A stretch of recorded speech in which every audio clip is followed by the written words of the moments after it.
Bonjour à tous, c'est Yuna, j'espère que vous allez bien pour cette nouvelle année. En tout cas, encore une fois, je vous souhaite bonne année pour ceux qui n'avaient pas vu la vidéo d'hier. Bonne année, bonne santé, plein de bonheur et de réussite. En tout cas, aujourd'hui, voici la vidéo sortie manga, la toute première sortie manga de l'année 2020. Je la sors aujourd'hui parce que lundi dernier, on n'était pas encore en 2020, donc c'était pas logique de la sortir ce jour-là, mais en tout cas voilà, je la sors aujourd'hui, donc jeudi 2 janvier 2020, parce que c'est aujourd'hui que les premiers mangas sortent.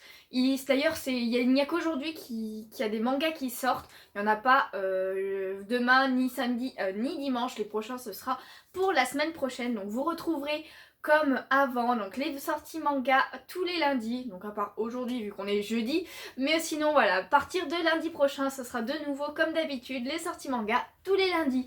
Donc pour aujourd'hui, les premiers mangas qui sortent, il y a une vingtaine de mangas, donc c'est pas tant que ça, mais bon c'est un bon début, dont pas mal de nouveautés d'ailleurs, et sans plus tarder, on va commencer de suite. On commence avec Ariadne, l'Empire Céleste, volume 4 des éditions Glénat. Il existe 7 volumes en cours au Japon. C'est un shonen qui mélange action, aventure fantastique, comédie et science-fiction. Et en fait, en gros, c'est l'histoire d'un paysan qui rencontre la princesse d'une cité céleste dans la forêt. Et en fait, celle-ci est en fuite parce qu'elle est obligée de se marier pour ses 15 ans, ouais. Et la petite particularité, c'est qu'elle est obligée de porter des bottes en métal pour ne pas s'envoler. On continue avec Beastars, volume 8 des éditions Kion. Il existe 16 volumes en cours au Japon. C'est un shonen qui mélange action, romance, psychologie, enquête et comédie aussi. Et en fait, c'est dans un monde où c'est un monde d'animaux qui est civilisé, un peu comme Zootopie en fait. Et là, en fait, c'est plus précisément dans un institut où les carnivores et les herbivores sont dans des dortoirs différents. Et un jour, il y a un herbivore qui se fait massacrer, en fait, déchiqueter et tout. Et les soupçons, du coup, pèsent sur son meilleur ami parce qu'il est un loup. Ensuite, nous avons Black Prince and White Prince, volume 13 des éditions Soleil. Il existe 15 volumes en cours au Japon. C'est un shoujo qui mélange drame, romance, comédie et triangle amoureux. Et en fait, c'est à son arrivée au lycée, une jeune lycéenne tombe amoureuse du garçon le plus sexy du lycée qui se fait surnommer le prince blanc, mais il y a aussi à côté le démon noir. Et du coup, tout ça donne lieu à un triangle amoureux. Et voici la première nouveauté de l'année. Il s'agit de Charivari volume 1 des éditions IMHO. Donc c'est une édition que j'avais jamais entendu parler.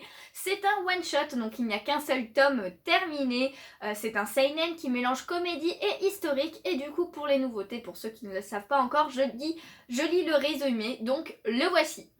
Un paysan trouillard est contraint bien malgré lui de partir à la recherche du Saint Graal. Accompagné d'un cheval parlant snobinard, d'une princesse dévergondée et d'un vieillard gâteux, il se lance dans une aventure complètement farfelue, ponctuée de samouraïs, de dragons destructeurs, de génies tordus, de jeux vidéo et d'équipes de tournage qui sortent de nulle part. Donc ça a l'air complètement what the fuck, mais ça peut être bien drôle.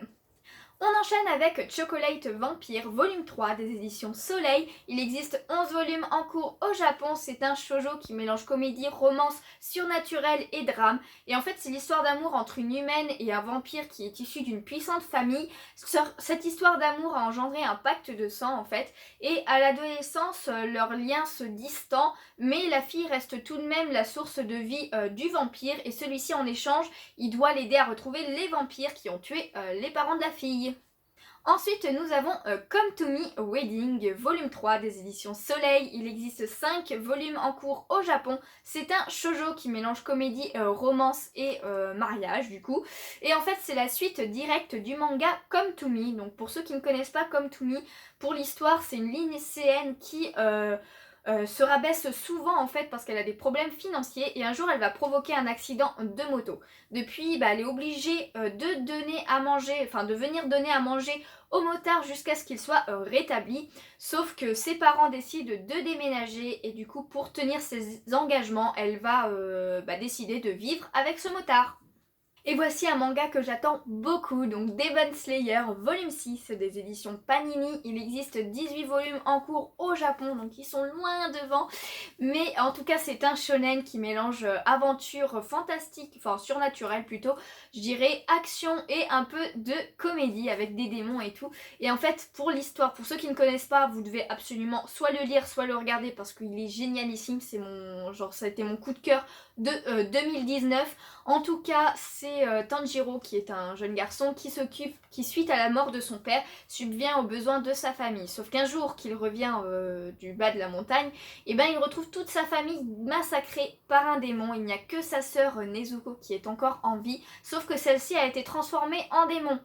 Mais malgré ça, eh ben, elle montre encore des signes d'émotion. Du coup, il décide de tout faire pour pour que sa sœur redevienne humaine. Franchement, c'est une pépite ce manga, cet animé, ce que vous voulez, mais regardez-le ou lisez-le. Et maintenant nous avons Guess What, volume 1 qui est une nouveauté du coup, c'est un manga français d'ailleurs, c'est des éditions Kion, c'est un seinen qui mélange action, drame et crime, et du coup pour le synopsis, le voici. La métropole de Asgard est traversée par une imposante muraille. Côté ouest, un immense ghetto où terrorisme et misère font des ravages. Côté est, dans le centre-ville, de hautes tours ultramodernes où vivent les riches et les dirigeants. Dans le chaos du quartier pauvre, un nouveau héros fait son apparition. Armé d'une barre en métal, le visage caché sous un masque à gaz, les oreilles recouvertes d'un casque crachant de la musique, il sort de nulle part quand le désespoir est à son comble, et écrase ses ennemis dans un déchaînement de violence compulsive. On l'appelle Guess What. Le gouverneur qui ne peut laisser un tel élément perturbateur en liberté fait appel à Nika, soldate d'élite, pour enquêter. Mais aussi aguerrie soit-elle, la jeune femme est loin d'imaginer les terrifiants les terrifiants secrets enfouis dans les bas-fonds de Asgard.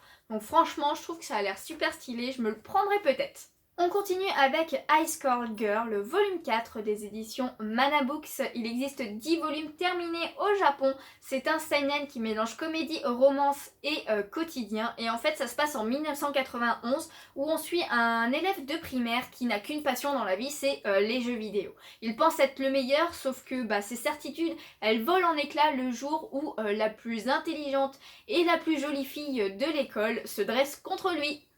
Et voici La Lanterne de Nyx, volume 4 des éditions Glénat. Il existe 6 volumes terminés au Japon. C'est un seinen qui mélange fantastique, historique et paranormal. Et en fait, c'est l'histoire se passe à Nagasaki en 1878 et on suit une jeune vendeuse qui possède des dons de voyance et qui va découvrir la culture occidentale à travers des objets. On enchaîne avec une autre nouveauté, donc Le Chat aux 7 vies, volume 1 des éditions Glénat. Il existe 3 volumes terminés au Japon, c'est un josei qui mélange quotidien et animaux. Et pour le synopsis, ça donne ça. Nanao et Machi se remplissent le ventre grâce aux tables que leur servent les humains et vivent au quotidien au contact de la mort. À leurs yeux, les humains n'existent que pour les nourrir. Sauf qu'un beau jour, ils font la rencontre de Yoshino Narita, une jeune femme membre de cette espèce qu'ils exècrent tant. C'est dur à dire ce mot. Pour elle comme pour eux, la première impression est catastrophique. Mais à terme, cette rencontre changera radicalement leur vie à tous les trois.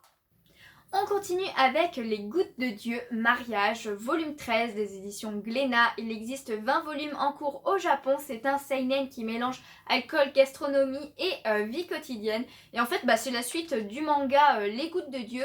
Mais cette fois, en fait, le manga nous apprend à associer le vin avec la nourriture gastronomique. Et nous avons encore une autre nouveauté, donc Libraire jusqu'à l'os, volume 1 des éditions Soleil. Il existe 4 volumes terminés au Japon, c'est un josei qui mélange comédie et quotidien, et voici le synopsis. Honda est une libraire passionnée par son travail, mais elle mène une guerre contre les livres en rupture de stock, une guerre contre les reports et les lecteurs mécontents des retards de livraison, une guerre pour tous ces fans de manga qui déambulent dans ses rayons à la recherche d'une nouvelle émotion.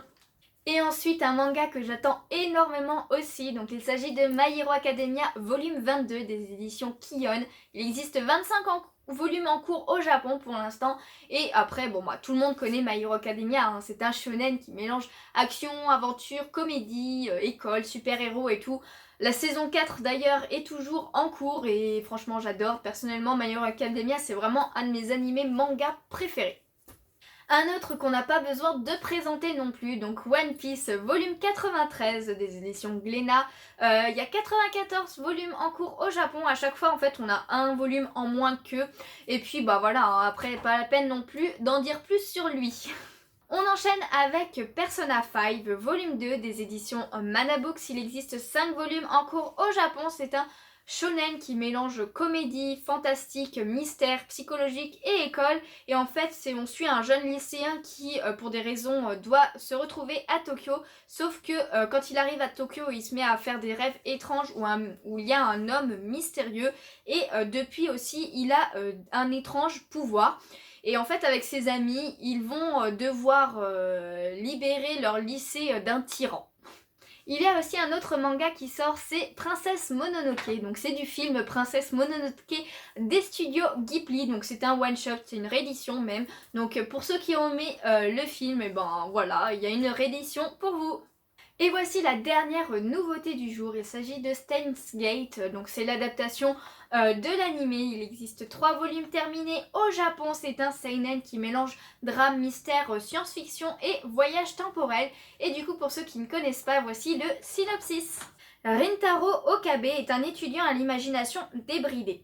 Savant fou autoproclamé, il passe ses journées avec 2 de ses amis à inventer des objets farfelus dans son laboratoire des gadgets futuristes. Lorsqu'il branche un téléphone portable sur un micro-ondes, il découvre avec stupeur qu'ils ont la possibilité d'envoyer des messages dans le passé. Ce grand pouvoir implique une responsabilité colossale, mais qui peut prédire ce qu'en feront ces 3 otaku?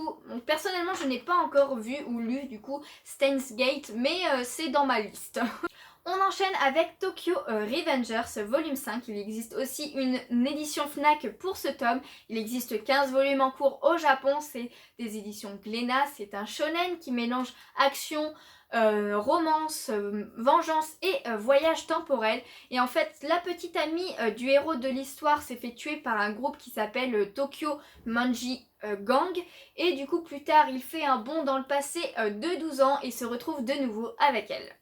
Ensuite, nous avons Tsugumi Project, volume 3 des éditions Kion. D'ailleurs, c'est un manga franco-japonais. C'est un seinen qui mélange action, aventure, mystère et surnaturel.